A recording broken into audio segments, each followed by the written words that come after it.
Bueno, el ejercicio número 5 del trabajo práctico 9 va a continuar un poco con el concepto de mirar qué sucede en diferentes jurisdicciones, pero no ya para centrarnos en la posibilidad de la hipótesis de TIBU, sino para ver en qué sucede si no se puede proveer un bien público a nivel local y la única opción de provisión es la centralización, que es un concepto que también es analizado en la teoría de finanzas públicas.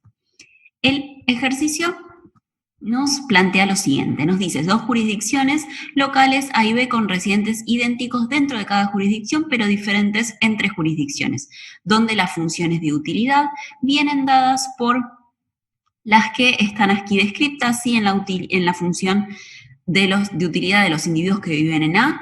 Su función es de esta forma que tenemos acá, ¿sí? menos 20 menos G por A al cuadrado, y para los que viven en B, su función es esta respectiva, ¿sí? Bien, ¿qué significa G supra A? G supra B significa el nivel de bien público provisto en esa comunidad. Lo primero que nos dice es hallar el nivel de provisión óptimo de bien público local para cada jurisdicción y representar gráficamente. Bien, dos cosas al respecto. A diferencia del ejercicio anterior, donde nosotros teníamos explícitamente puesto un costo, acá no va a haber un costo de forma explícita, ¿sí? Dos formas de pensar esto. La primera, que el costo es igual a 0 para los individuos, es una posibilidad. ¿Por qué? Porque podría ser que el costo, fuera algo que, no sé, por ejemplo, que la provisión dependiera de un impuesto de suma fija, con lo cual, no depende del nivel de provisión, no implica nada para la decisión de cuánto bien público quiere consumir cada una de las personas. Una opción. La segunda es que ya esté dentro de esta función de alguna manera involucrado el costo, ¿sí? Esas son las dos formas de pensarlo. Entonces, ¿qué es lo que va a haber que hacer cuando nosotros queremos ver el nivel que va a representar el óptimo, dado que son todos iguales dentro de cada comunidad? Bueno, obtener la utilidad marginal e igualar a 0. ¿Por qué? Porque lo que estamos buscando no es otra cosa que el máximo de la utilidad dentro de cada una de las comunidades. Bien, hagamos eso primero para la comunidad A, luego para la comunidad B. ¿Sí? Si lo hacemos en el caso de la comunidad A, cuando obtenemos la derivada, ¿sí? respecto de GA para la función de utilidad de estos individuos, tenemos que es 2 por 20 menos GDA. Bien, por las dudas, ¿de dónde sale esto? 2, por la regla de derivación, nosotros tenemos que va a pasar multiplicando, ¿sí? Y esto iba a quedar un término lineal en la derivada, pero el punto es no confundir el tema de los signos, ¿sí? Tenemos este menos acá, pero cuando nosotros derivemos respecto de GA, hay que aplicar regla de la cadena, y este menos también va a tener en cuenta, razón por la cual no hay un menos aquí adelante, sino que hay un más. Bien.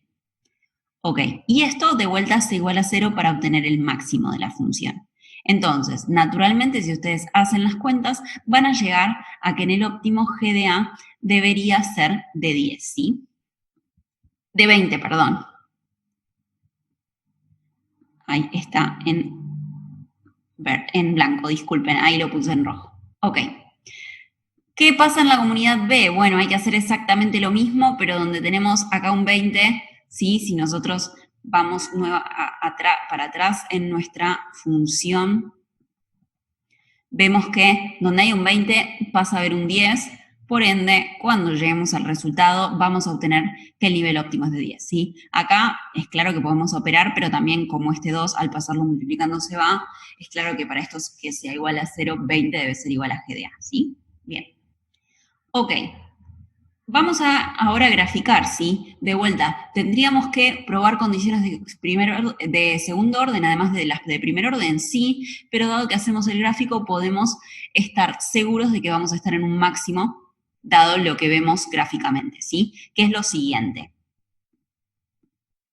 Bien, si ustedes se fijan, lo que tengo graficado en azul es lo que sucede en la comunidad B, y lo que tengo graficado en magenta, bordó, como lo quieran llamar, es lo que sucede en la comunidad A. En ambos el máximo se encuentra en 10 para la comunidad B, en 20 para la comunidad A respectivamente. Bien, notar que como dice acá en la slide anterior, lo que hay es una utilidad negativa si yo me alejo de ese óptimo, ¿sí? Una desutilidad si yo me alejo de ese óptimo, y una utilidad de 0 si estoy en el nivel óptimo. ¿Qué hay en los ejes? Eje de ordenadas, utilidad. Eje de abscisas, nivel de G provisto. Bien, ¿y qué es lo que se está graficando? Aquí tienen las dos funciones explícitas. Bien, notar algo. ¿Qué podría ser esto de la desutilidad? Bueno, podría interpretarse como un montón de cuestiones. Personalmente yo lo interpreto como que hay una como que desmejora el nivel de utilidad de las personas si yo me alejo de ese nivel que ellos suponen como óptimo, ¿sí? Pensémoslo así, no hay por qué hacer más análisis. Pasemos a lo que nos dice el inciso B. Nos dice, suponer que el bien público tuviera que proveerse por el gobierno central y que este gobierno debe hacerlo a un nivel uniforme para todos los individuos, de modo de maximizar una función de bienestar social utilitarista. Hallar el nivel de óptimo de bien público, comparar con lo obtenido e interpretar. Bien, notar algo. En ningún momento el ejercicio me dijo la cantidad de individuos que hay en la comunidad A, la cantidad de individuos que hay en la comunidad B. Entonces, por simplicidad, como siempre, cuando no tenemos algo, suponemos lo más sencillo, ¿sí? Dado que se trata de una función utilitarista, ponderan lo mismo los de A que los de B siempre y cuando sean los mismos. Suponemos entonces que son los mismos. En particular, supongamos que son 1 y 1, ¿sí? No alteraría si fueran más de cada tipo dentro de cada unidad, dado que nos podemos manejar con un individuo representativo de cada tipo. Ok. Entonces, ¿qué es lo que va a estar maximizando el gobierno central? Bueno, notar que la función de bienestar utilitariza lo que va a hacer es sumar lo que quiere consumir de bien público el individuo que vive en A y lo que quiere consumir de bien público el individuo que vive en B, que es exactamente lo que tenemos en esta función de bienestar social, ¿sí? Esto que tenemos es la utilidad del que vive en A, y esto que tenemos por acá es la utilidad del que vive en B. De vuelta, están sumados. Acá tienen este signo menos, ¿sí? Por el hecho de que estas funciones son negativas. Pero es la suma de la utilidad de uno y la utilidad de otro. De vuelta, si hubiera 10 de un tipo y 20 del otro, habría que hacer una pequeña modificación. Pero dado que en principio suponemos que son iguales las cantidades de personas de uno y otro lado, podemos simplificarlo a que hay uno y uno de cada tipo. Ok, ¿qué hay que hacer ahora para obtener el máximo? Dado que se quiere proveer un nivel uniforme o que lo único posible es proveer un nivel uniforme, bueno, lo que hay que hacer es maximizar respecto a este G uniforme, también lo podríamos llamar G supra C de G centralizado, ¿sí? Y si lo hago, lo que tengo que hacer es derivar respecto a esta variable, que es mi variable de decisión como gobierno central, e igualar a 0. Si lo hacen, la expresión que nos queda es esta que tenemos aquí debajo, ¿sí? Bien, notar que acá tengo parte de lo que sucede, sí, o sea, pondera lo que sucede con los individuos de A, pondera lo que importa para los individuos de B. Si ustedes lo hacen, llegan a un nivel de bien público óptimo que no casualmente va a dar igual a 15, ¿sí? Que si recuerdan, en la comunidad B el óptimo era de 10, en la comunidad A el óptimo era de 20 y estamos suponiendo que hay igual cantidad de individuos de B que los de A. Veamos qué es lo que sucede en términos gráficos antes de centrarnos con qué sucede con la utilidad de los individuos. Bien, el gráfico ya nos va a dar un poco una pauta de lo que sucederá con esto, ¿sí? Bien, voy a ir al gráfico. Ok. En azul, de vuelta, lo que pasaba en la comunidad B y la maximización de la utilidad de los individuos de B. En magenta, la maximización de la utilidad de los individuos de A. ¿Y qué es lo que es en este color ocre, llamémosle? Bueno, esta función que estamos maximizando ahora, que es esta que tenemos acá, ¿sí? La función que va a estar maximizando el gobierno central. Como vemos, su máximo va a estar claramente en 15 y para los individuos esto va a representar una utilidad que no va a ser de 0. En particular, va a ser negativa para ambos tipos.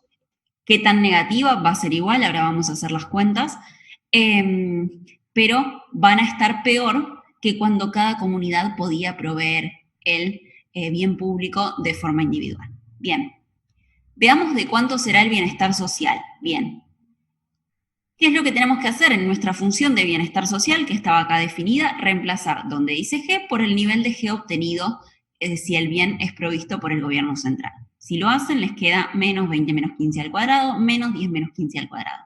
Si hacen la cuenta, la desutilidad para esta sociedad será de 50 unidades. Bien, aquí como nos dice la slide, este es un resultado que es conocido en la teoría de finanzas públicas como el teorema de descentralización de Oaks,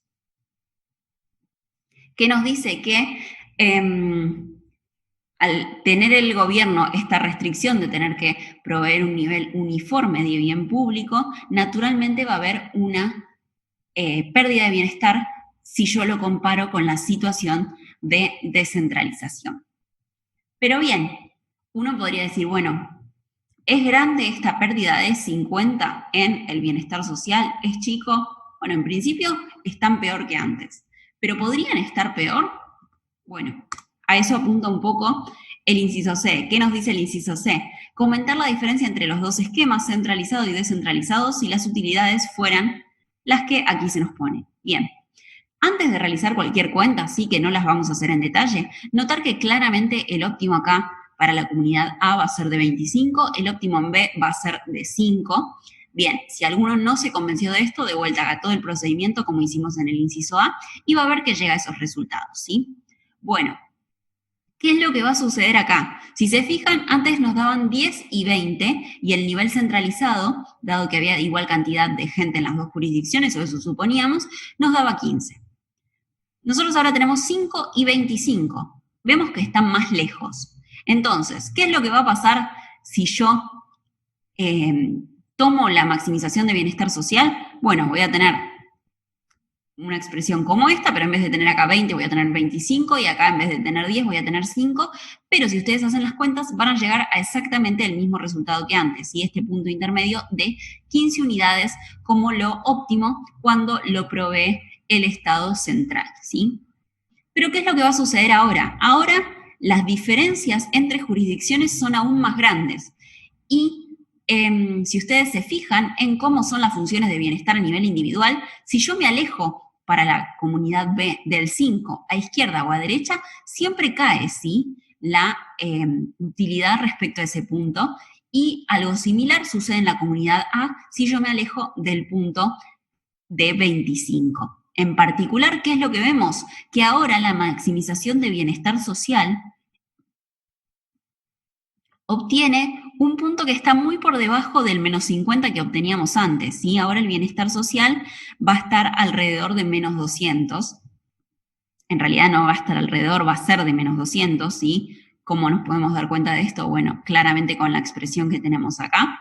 ¿Y qué es lo que nos dice? Que la pérdida de bienestar cuando hay centralización respecto de la situación de descentralización empeora, se agudiza, llámenla como quieran, si las comunidades son más distintas entre sí. Con esto entonces finaliza lo que nos dice el ejercicio 5.